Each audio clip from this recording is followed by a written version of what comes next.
उत्तराखंड के चमोली जिला की निजमुला घाटी से एक बेहद दर्दनाक और चिंताजनक घटना सामने आई है, जहां आकाशीय बिजली गिरने से बड़ी संख्या में बकरियों की मौत हो गई। ये घटना भनाली तो क्षेत्र में उस समय घटी जब भेड़ पालक अपनी बकरियों को चराने के लिए ऊंचाई वाले घास के मैदानों में लेकर गए थे। अचानक मौसम ने करवट बदली और तेज बारिश के बीच आकाशीय बिजली गिर गई, जिसकी चपेट में आकर करीब 500 बकरियों की मौके पर ही मौत हो गई। इस हादसे ने न केवल क्षेत्र में शोक का माहौल पैदा कर दिया है, बल्कि भेड़ पालकों के सामने आजीविका का गंभीर संकट भी खड़ा कर दिया है।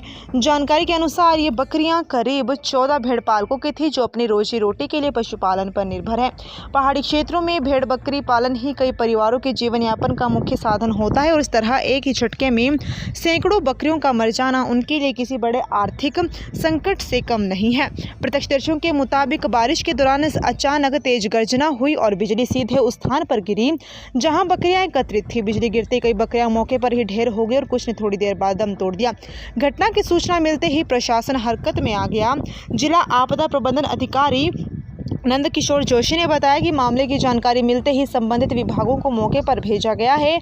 पशुपालन विभाग की टीम भी घटनास्थल पर पहुंच रही है और मृत बकरियों का पोस्टमार्टम किया जाएगा, ताकि घटना की पुष्टि और अन्य आवश्यक प्रक्रियाएं पूरी की जा सके। प्रशासन की ओर से नुकसान का आकलन भी किया जा रहा है, ताकि प्रभावित भेड़ पालकों को राहत प्रदान की जा सके। स्थानीय लोगों का कहना है कि इस क्षेत्र में अक्सर मौसम अचानक बदल जाता है और आकाशीय बिजली गिरने की घटनाएं भी होती रहती है, लेकिन इतनी बड़ी संख्या में पशुओं की मौत का ये शायद पहला मामला है।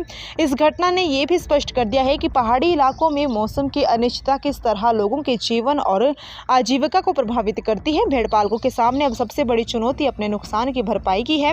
कई परिवार पूरी तरह से इन बकरियों पर निर्भर थे और अब उनके सामने आर्थिक संकट गहराता नजर आ रहा है। प्रशासन से उम्मीद की जा रही है कि प्रभावित लोगों को जल्द से जल्द मुआवजा दिया जाएगा, ताकि वे इस मुश्किल समय से उबर सके। ये घटना एक चेतावनी भी है कि प्राकृतिक आपदाओं से निपटने के लिए पहाड़ी क्षेत्रों में बेहतर पूर्व चेतावनी प्रणाली और सुरक्षा उपायों की आवश्यकता है। खासकर पशुपालकों के लिए ऐसे सुरक्षित स्थानों की व्यवस्था होनी चाहिए, जहां वे खराब मौसम के दौरान अपने पशुओं को सुरक्षित रख सके, ताकि भविष्य में इस तरह के नुकसान से बचा जा सके।